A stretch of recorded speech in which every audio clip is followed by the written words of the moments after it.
Hi, welcome everyone. I'm DeeDee, they, them pronouns. Welcome back to DeeDee Does History. As I said in some of my previous videos, if you saw, I'm planning to do the series on the Irish potato famine. This is part 1. It's again by Extra History, just a wonderful channel. As every time I would stress, please go visit the original creators channel. The links will be in the description. If you like this video, like their content, subscribe to their channel if you really like this content, because I love spreading the information and they have so many great videos. So with this one, I've seen it before, so I'm not getting a live reaction, and I thought, so to bring something a little extra at the end of the video, I'm going to give some information on how this ties directly into where I live, a city called St. John, New Brunswick, a city that considers ourselves the most Irish city outside or in North America. And spoiler alert, basically, this is a big reason why the Irish potato famine and the immigration that happened leading up to it, and especially at that time. So I'm going to go through the video. If I have anything to add, I may pause it here, but I'm going to let it go through the video, and then I will have that information that I've looked up afterwards. So thanks for joining me. Let's take a look. The first thing the farmer notices is the smell. An earthy rot in the fields.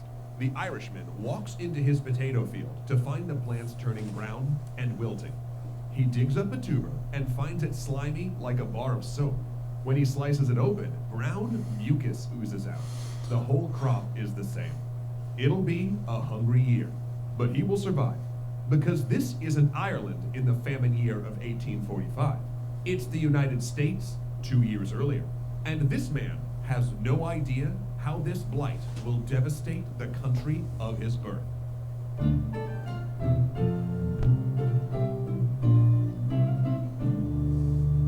The Irish potato famine ranks as one of Europe's worst agricultural disasters. An event so momentous that it not only defined a generation, it scattered a people to the winds. When the blight arrived in 1845, Ireland had a population of 8.2 million. Within a decade, though, a third of it was gone. Around 1.1 million died from starvation and disease, while 2 million immigrated abroad. Actually, you know what? Strike that. Immigration isn't the right word. Right. It was flight, plain and simple, an evacuation. Flee or During the die. height of the famine years, when children's mouths were stained green from eating grass and dogs scavenged graveyards, people brawled on the docks for space aboard the overcrowded vessels. Most didn't even care where the ship was headed, as long as it wasn't Ireland. Yet Ireland was not the only country, or even the first, to experience the blight. The fungus responsible emerged in the United States in 1843, hitching a ride to Europe in cargo holds. Farmers attempting to strengthen European potato strains may have even accidentally imported it when they crossbred their potatoes with American stock. And strengthened by a rainy summer and carried by the wind, the fungus stormed the continent. During the summer of 1845, news of the blight filled European newspapers. Belgium had lost 87% of its potato crop. Flanders, 92%. Holland lost 70%. Germany and France got off relatively light. You see how the parallels to things that are happening in the world today, that these natural forces, be they viruses that affect us or fungal things that affect our food crop, these types of emergencies just pop up in nature, and we cannot put our heads in the sand and pretend they're not going to happen. You have to have a plan. Holland lost 70%. Germany and France got off relatively light, only losing a fifth of their harvest. Rumors of starvation leaked out of Russia and Poland, while English farmers saw similar devastation. Governments prepared for a season of hunger and instability. The potato, after all, was the staple diet of Europe's emerging industrial working class. This miracle plant, imported from Peru, could produce 2 to 4 times more calories per acre than grain. Cheap and easy to prepare, it allowed Europe's shrinking agricultural sector to feed its booming manufacturing workforce. And between 1750 and 1850, the European population nearly doubled, partially due to the potato. Any threat to the potato crop was a serious problem. In fact, these crop failures would help spur the wave of revolutions that racked Europe in 1848. But here the story of Ireland diverges. Because while all these countries experienced economic hardship and social change, Ireland alone starved. The reasons for that are complicated, but they boil down to two factors. The first was a land system that made Ireland uniquely vulnerable to a crop failure. And the second factor was human. A group of British leaders governing from London who saw the famine relief as a vehicle for reforming the Irish economy and instructing the people's moral character. If you follow history in any capacity whatsoever, it becomes pretty obvious that a lot of times you can look at a situation and go, we can probably blame this on the English, and you got a good shot at being right. Throughout the crisis, British policymakers would make economic reform their primary objective, with saving lives as a distant secondary goal. The blight indeed was, as British politicians argued, an act of God, unstoppable and inevitable. The famine, by Atheist contrast, eye roll. was the work of men. But that was still to come. In the summer of 1845, British Prime Minister Sir Robert Peel was tracking reports of blight. He worried about it striking England, of course, but he knew that if it took hold in Ireland, the result would be catastrophic. Technically, Ireland had been a part of the United Kingdom of Great Britain and Ireland since 1801, but in a practical sense, it had been the very first step in the British colonial empire. The English had ruled it directly or indirectly for centuries. In that time, the British Crown had gradually dispossessed native Irish Catholic families, confiscating their land and gifting it to English and Scots Protestants who were considered more reliably loyal, while Catholic countries sponsored a series of Irish revolts against the Protestant English, and tensions grew. The climax came when Oliver Cromwell reconquered Ireland after a rebellion, completing the process of land confiscation and totally replacing Irish landowners with English and Scots, the so-called Anglo-Irish. And it was bloody. Conservative estimates suggest that Cromwell's invasion, along with the famine it caused, may have killed 10% of the Irish population. To prevent another uprising, Cromwell and later British governments passed a series of penal laws restricting Catholic rights. Catholics could not hold public office, own firearms, or be admitted to the bar as lawyers. They couldn't own a horse worth over £5, vote, teach school, or marry a Protestant. There were restrictions on how they could own land, and when willing land to children, they couldn't give it intact to the eldest, and had to break it up equally among all their children. Churches couldn't be built of stone, and had to sit far from roads, and they couldn't attend universities at home or abroad, and 80% of the Irish population was Catholic.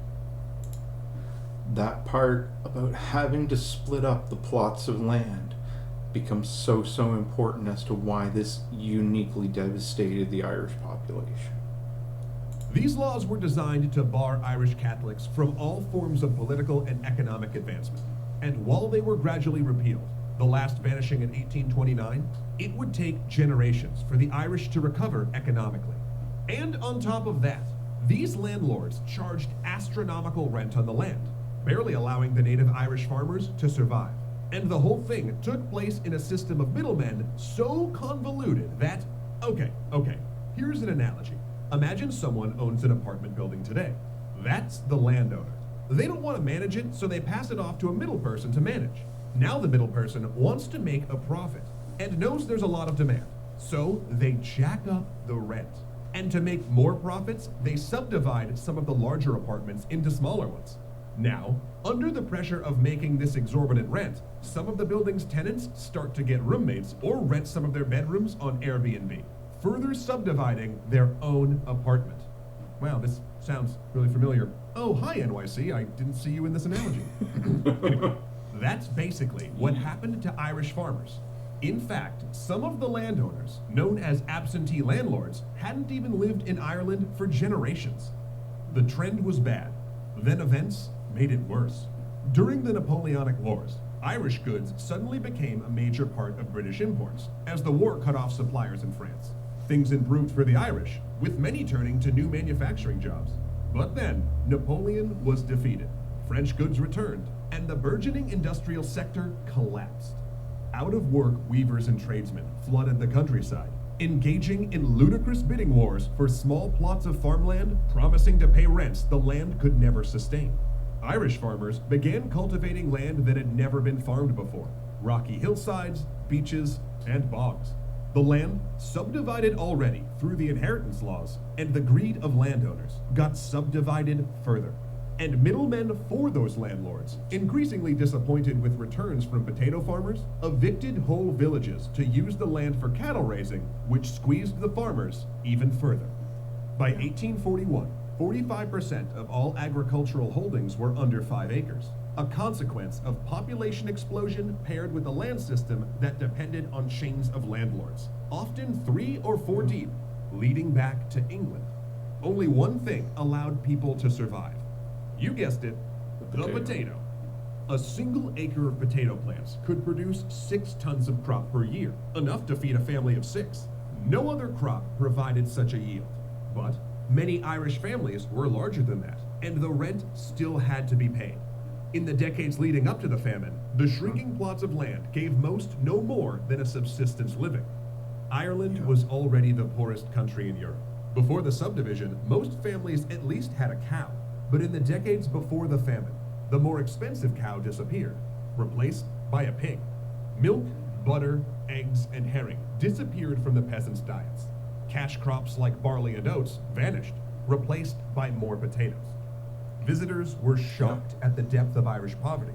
The majority of the country went shoeless, and many in the countryside wore literal rags. In towns, landless workers lived by the pawn shop, pawning their Sunday clothes after attending church, buying them back on Friday payday, wearing them to church again, and then repeating the cycle. But those same visitors were often astounded by the peasants' hardiness. Irish peasants were strong and often good-looking. Scientific testing, so popular in the Victorian age, found that the average Irish peasant was both taller and stronger than both English and Belgian ones. And it was due to their diet, eating nutritious, vitamin-filled potatoes 3 meals a day. But in August of 1845, Irish farmers walked into their fields and smelled rot. The blight was in Ireland. But London had a plan to use this crisis to remake Ireland. A plan that would bring down Prime Minister Peel.